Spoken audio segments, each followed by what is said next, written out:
This is an invasive. It's the Earleaf Acacia.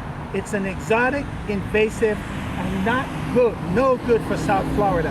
It has taken over much of the natural areas, and today we're going to see what kind of damage it does by moving from an area that's infected with the Earleaf Acacia and into an area only a few feet away, really, that has no Earleaf Acacia.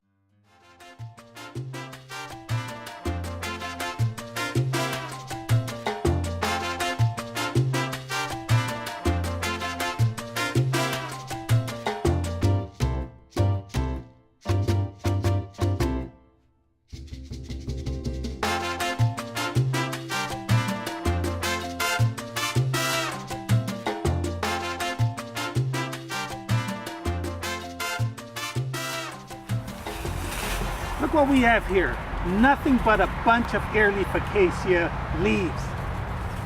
Not supposed to be here under the right condition. Let's try to dig through this. About an inch of leaf.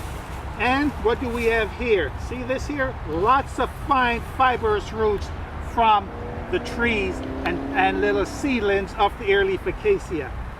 I'm using my fingers here, just like the Stone Age people did with our tools, and I'm trying to find the natural soil. Come a little closer.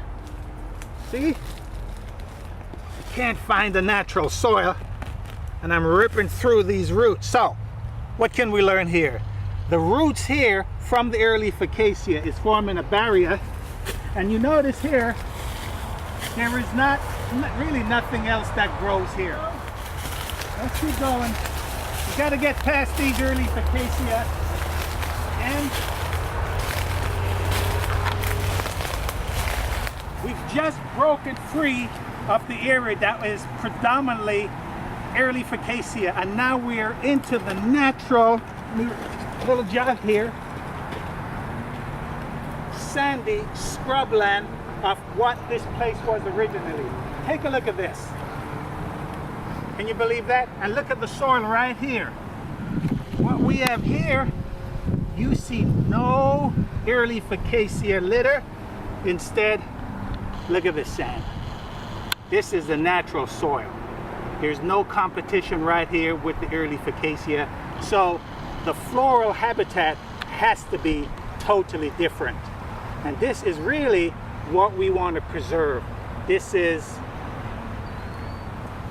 Florida friendly landscape to the max. Let's examine some of these plants real quick. I'm just going to do a real quick tour so that you can get a feel for it. Okay, here is a old faded coastal plain golden aster, and right below it is new growth coming up off the same thing right here. Can you see that right there? So that's going to be later on become this. And over here is a small shrubby Florida rosemary, and they're bigger ones, and I'm going to show you a bigger one in a couple of minutes, but this is a small one growing. And right over here, just coming out of the soil right here, just coming out, is a saw palmetto. See that? And of course that will get bigger and can form massive ground covers. As we move down here, bunch of saw palmetto here, all of this Florida rosemary. And I want to show you something. We have an oak. This is a live oak. We have more Florida rosemary, and watch it. See this right here? Another Earleaf Acacia, a young one that is trying to take over. But over here is gopher apple. This is a gopher apple right here, and it does produce a fruit that the gopher tortoises, they just love this. So subsistent meal, or probably a main course for gopher tortoises. Here's another beautiful sight. What we have here are some bromeliads that are embedded into the ground, but They probably came from the oak above, fell, and look what we have here. See this? Isn't this beautiful? This is a native bromeliad right here. A couple of them, maybe 2 or 3 together. We separate them. And they normally grow in trees, by the way, but a lot of bromeliads can do fine as terrestrial plants. And this is a single plant right here. Isn't that beautiful? And normally, where is this supposed to be? Look at this. Normally they like to stick themselves, anchor themselves someplace on the tree and grow as an epiphyte. So this is a great thing. Look at this flower right here. See this? That's the bromeliad flower.